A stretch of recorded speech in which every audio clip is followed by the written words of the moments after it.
Okay, Roma Termini. A little bit of time before we board a train to Napoli Centrale, into Naples, and then from there we go to Pompeii. I'm gonna miss Rome. I did not spend near enough time in Rome. I didn't even see all the artwork that I teach about here because there's just so much, and I'm taking a very quick trip. But I still think I value taking like a trip to see a lot of things first, so that when I come back, I know where I really want to go. That said, 5 cities is probably a bit much. Could have gotten away with doing maybe like 3. A lot of travel. Starting to feel it, but we're still doing great. But today, Pompeii, so exciting. All right, we have a platform. Let's go.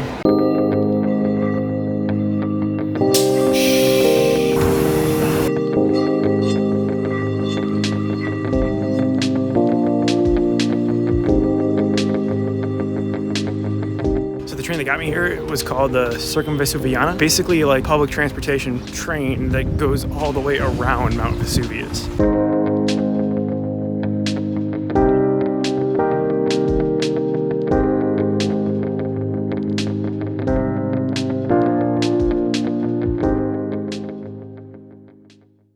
If you don't know the history of Pompeii, it was an ancient Roman city at the base of a volcano, Mount Vesuvius, right over there. Now, they did not know that Mount Vesuvius was a volcano. Not only that, they didn't even know what volcanoes were. So around the 60s CE, right, Mount Vesuvius starts making a lot of noise. They start having earthquakes. Now, they know what earthquakes are, but they started small. They started quiet, and then they got louder and kind of far between, happening over the course of several years. But that started scaring the locals. So a lot of the families that were living in Pompeii left. They either left to Naples or elsewhere. That left a lot of just open real estate in Pompeii, really nice big mansions that no one was living in. So a lot of the new money young merchants, people that had just come into money around this time, started moving into Pompeii. Now they were all very young, they were all very new into money, and they liked to spend it and they liked to party. But those earthquakes kept happening until finally in 79 CE, Mount Vesuvius erupts, covers the city in molten ash. Now, I don't know if you've ever been covered in molten ash before, but it's a little bit different than being covered by molten lava, because instead of bodies and other organic matter like wood and stuff burning, it all got preserved by the ash, literally like frozen in time. I mean, it wasn't frozen, like their blood boiled. Like that was a thing, their blood boiled. That happens when you get covered by molten ash. So we have a lot to learn from, because it's like they took like a little snapshot of what ancient Roman life was like. So around like the 19th century, when archaeologists first started finally digging it out, they had so much to learn about Roman culture. Now remember, it was a lot of young money merchants in town who were treating the city like a party town. So what we also have is a ton of ancient Roman graffiti. I remember when I was teaching AP Art History in 2018, like literally when we were talking about ancient Rome, they had found graffiti that actually like corrected the date. See, the only information that we have on when the volcano actually erupted is from letters. It's from letters that people were writing around the time that got preserved, because Napoli could see it across the water. They could see the eruption across the water. But they found graffiti that had dates on it, and the graffiti was able to help correct the actual date when the eruption took place. I've said it a lot on this trip, but I'm very excited to be here. So there's a lot of houses to explore, some of which are like even have preserved indoor fresco paintings like this one right here. Cool fact about Roman houses, it was the Romans that really started what we today call like apartment buildings, right? Where you have like multi-family homes where each family had their own little cella, their own little room, cella. They're called domus. And there's tons of them here. There's so many of them to see here. Like, I just love that they let you just wander around the place.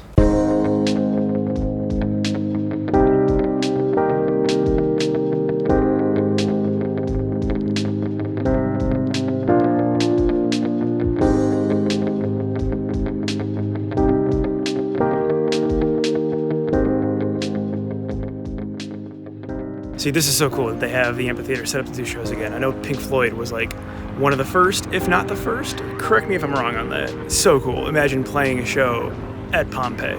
Okay, I could absolutely walk around here all day, but I do still want to spend some time in Naples, the city itself. I'm only spending the one night in Naples because I really just wanted to come to Naples to go to see Pompeii. But now all the locals, all the Italians that I've met told me that I should be spending actual time in Naples. Every Italian I've talked to says that out of all the pizza in all of Italy, Naples has the best. We'll find out. Though, Pompeii has been incredible. Really high on my list of things that I wanted to see while I was in Italy.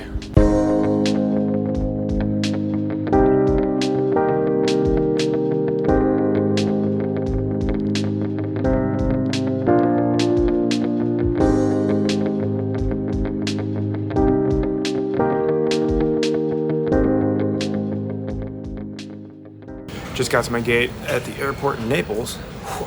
Naples, or Napoli, has been so fun. And in no way is 24 hours here close to doing it justice. But those 24 hours were very full, and now I'm like low sleep. I don't know how I look right now. I kind of look like a mess right now. But we'll clean up once we get to Athens. Saw Pompeii, ate pizza, made some great friends from other places in the world. So that is technically destination 4.5 of the whole trip. One more stop. We've got 3 days in Athens. You can tell the end of the trip is near because I am an absolute mess, but everyone just says I have like the California surfer vibe. I keep getting that. Would love to go surfing in California sometime soon. Maybe another vlog. All right, let's go to Greece.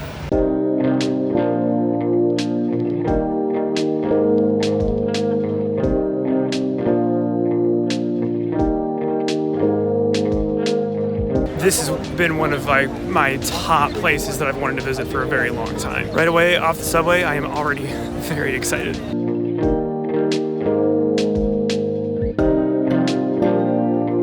All right, first things first for real, I need to get some food, drop some stuff off, then we will be going up there. I smell so much good food already, but being in the Mediterranean, there is one thing on my mind.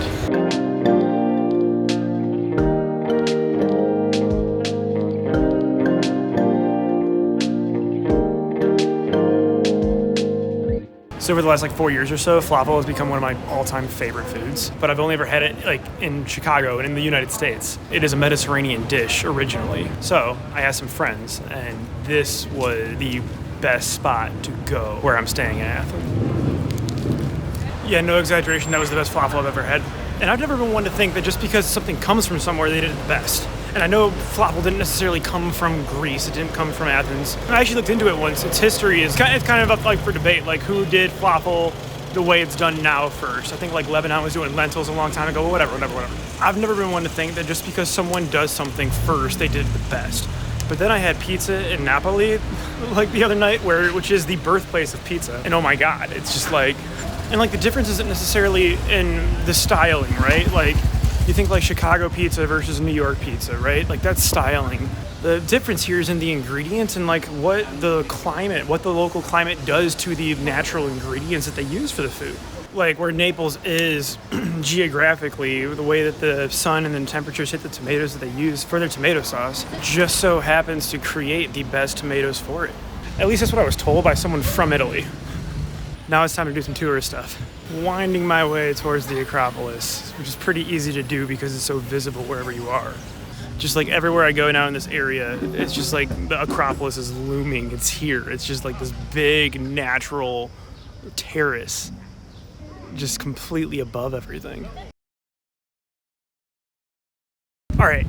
First destination, which I'm very excited for because it is very much in theme with the rest of this trip so far, is the Athenian Agora. So remembering that it was the Athenians that started democracy. Now I say started, some people say it was the birthplace of democracy, but I don't think it's truly democratic if women can't vote and you still have slaves. So the start of democracy. But what this is, the Agora, right? Agora basically translates to marketplace, to square. This was one of the first ever public spaces, town squares, specifically designed for community, a community space for people to come together and talk. What's really cool is it is set right at the base of the Acropolis. So the Acropolis is this place where only the elite, only a select amount of people can go unless it's part of the Panathenaic Procession once every 4 years. But the Agora is a public space. Not anymore. You actually got to pay for a ticket to come in here, but it's kind of like a national park. There's a lot of ancient marble ruins that are being preserved here. So that makes sense. I'm happy to pay a fee for the communities that help preserve, restore, and protect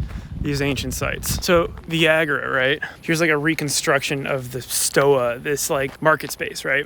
Where vendors would come and set up market stalls. That's not the real thing anymore. That is definitely a reconstruction. The rest of it looks like this.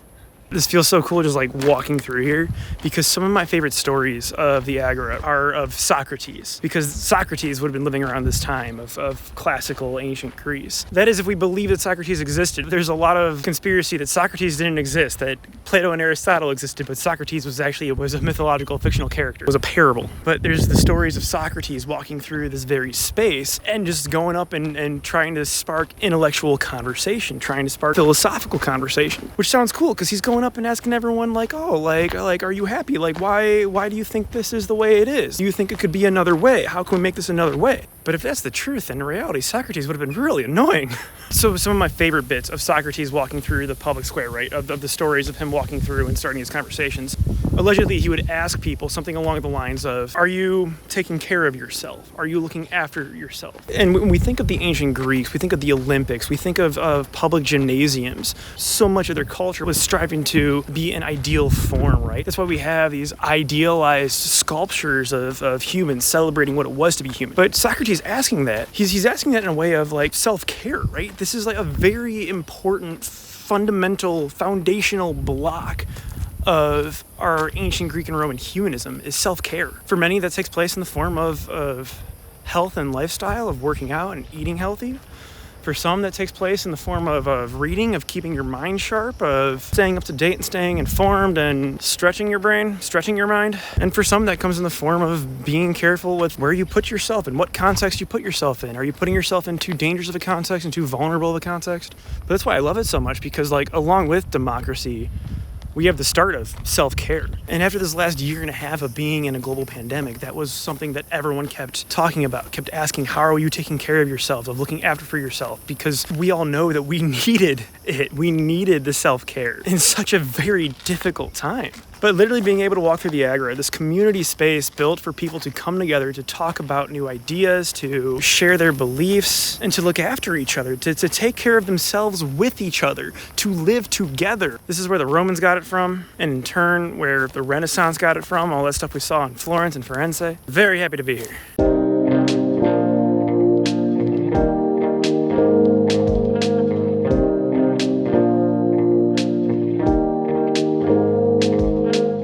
So literally just now, walking through the Agora, someone saw me holding a tripod with my phone on it and came up and asked if I was making photos. And we started talking. His name is Sergey. He's from Ukraine. We started talking about traveling. He was surprised to see someone from the United States come to Europe, and we were talking about how difficult it has been to travel. And then we started talking about visas and how upset, he was talking about how upset he was that one time he was in Canada and couldn't get a visa and didn't know why he couldn't get a visa. And we started talking about what it means to not be able to cross borders, what it means for people that it is literally illegal for them to live where they are living. And here we are in the ancient Athenian Agora, having good, important, current, ongoing conversations just with complete strangers. Only instead of just people from Athens, it's all across the world. So I've made it pretty far up, but there's like a certain point where the Acropolis just turns into a plain solid wall. You know, you put like your really important buildings, temples up there to be protected from attacks, from like invading armies.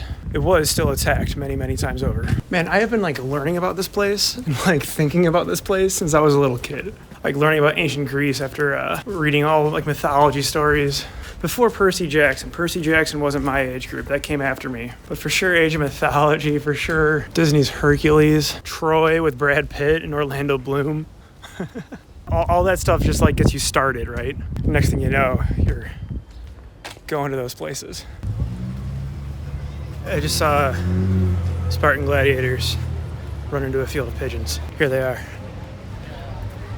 It was actually the most incredible thing, and I didn't get it on film. But I'm glad I had that experience. I don't need to document every experience I have. So back in ancient Greece, the general people were only able to climb the Acropolis once every 4 years in an event that was called the Panathenaic Procession. Essentially, it was a parade held once every 4 years where all of the people donned in the apparel of the gods and walked up to the Acropolis to give thanks for Athena for all the victories that their city-state had. Aside from that, not everyone was allowed up here. It was really only a certain class in a theocratic society. Just this amphitheater, man. Like, again, like imagining performances here thousands of years ago. But two, like the fact that Pompeii has remodeled theirs to still have shows in those locations. Oh man, we got a lot of climbing to do. So our classical Greek buildings, monuments, temples are in a much worse state than the ancient Roman temples that we saw the other day, and something like the Pantheon. One, they're a bit older and have gone through many, many more invasions and attacks. but predominantly because of the building and construction, the architecture, right? These ancient Greek temples are all made out of marble. Marble is awesome because it's light. You can carve it really easily. The ancient Greeks were able to sculpt in so many different dynamic forms because of how light marble was, as opposed to something like limestone or even basalt. But the cost is that it was fragile. And when they're building these temples, these amazing, immaculate temples, well, things fall apart. It was the Romans that, among countless architectural innovations, they came to concrete. So the Pantheon is made of concrete, which is why the Pantheon still looks the way it does. This hasn't stopped being amazing this entire time, this entire climb. You know, usually by the end of the trip, you just be tired, being in the sun for 2 weeks, walking around, just seeing things. But I'm super energized right now because I think I saved my favorite for last. So there's like a number of temples up there and some statues that are no longer there, but probably should still be there. All primarily designed by these two architects, Iktinos and Kallikrates. I could be pronouncing those wrong. I've known those names for a very long time, but I learned them by reading them, like on my own. Like no one taught them to me, other than like books and the internet. Oh man, I see one of my favorite temples right now, like up there. It's the Temple of Athena Nike. It's one of the smallest ones. It was one of the last ones built. That one. Higher and higher, and just like a better view of the entire city of Athens. All right, here we are. Here's the part of the big tourist part.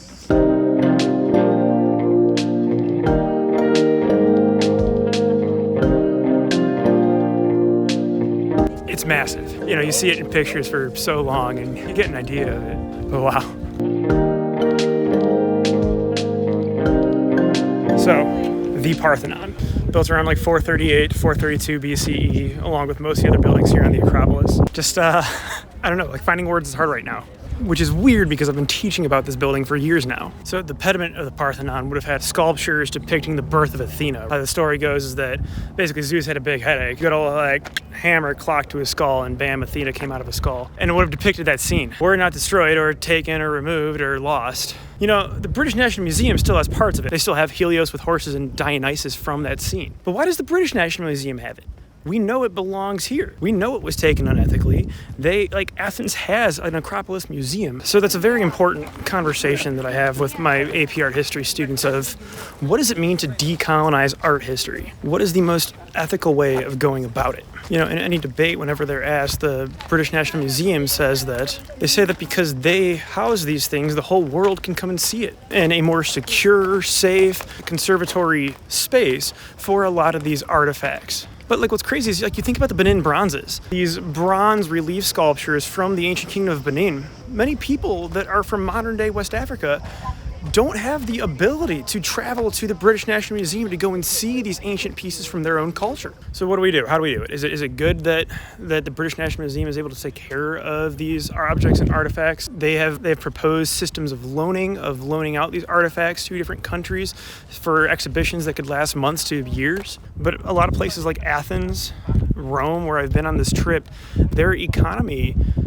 thrives and loves this tourism, this global tourism. People from all over the world, like I'm not Greek in my bloodline, at least very strong at all, but I am still coming to see these places, see these monuments, see these sculptures, these paintings, and paying money to see them. And that immediately supports the cultures that those artists came from, and the people that work to preserve and protect those pieces and historical artifacts. And for one country that unethically took some of those artifacts to be making tourist money, that doesn't sit right with me. So I still have about 24 hours left in Athens before I fly back to Chicago, but this trip has just meant so much to me. All these places and artists that I've been learning about for my entire life, and now I've been teaching about for a few years, just to be able to see them and be here and experience it firsthand. You know, I can't put it into words. So my AP art history students over the last few years that took it during a global pandemic or took it when I was still figuring out how to teach this class, sorry we didn't get to make it happen, though hopefully this vlog shows that you can still make it happen. To the students that haven't took the class yet, I will be working extra hard to make it happen in the future, because I'm so glad that I got to experience this myself, that I got to solo travel and have my own moments with some of my favorite places on earth. But it's too cool to not share. It's too cool to not pass this experience on and help others have these experiences too. And honestly, that was a big reason of why I wanted to vlog this whole trip, is because I wanted to share the experience. I wanted to show others what the experience could look like. So whether you're a friend or a former student trying to plan your own trip, maybe you're a current student in art history, just trying to use it to actually see what it was like to be at the places we're learning about in class. Or you're a future student who's just kind of interested in seeing what it's all about. Or maybe you're not even like a student or a friend at all and you just like we're watching this for pure entertainment value. I'm very glad that I got to make this happen. I'm very fortunate and very grateful that I got to make this happen. But anyway, vlogging's been fun. Maybe I'll keep this up once I'm back home where I can use like actual equipment and not just my iPhone. And maybe it won't always be like teacher mode of like feeling like I need to explain every little thing that's going on. So yeah, thanks for coming along. Thanks for watching. Maybe we'll get back to just doing tutorials for Blender soon.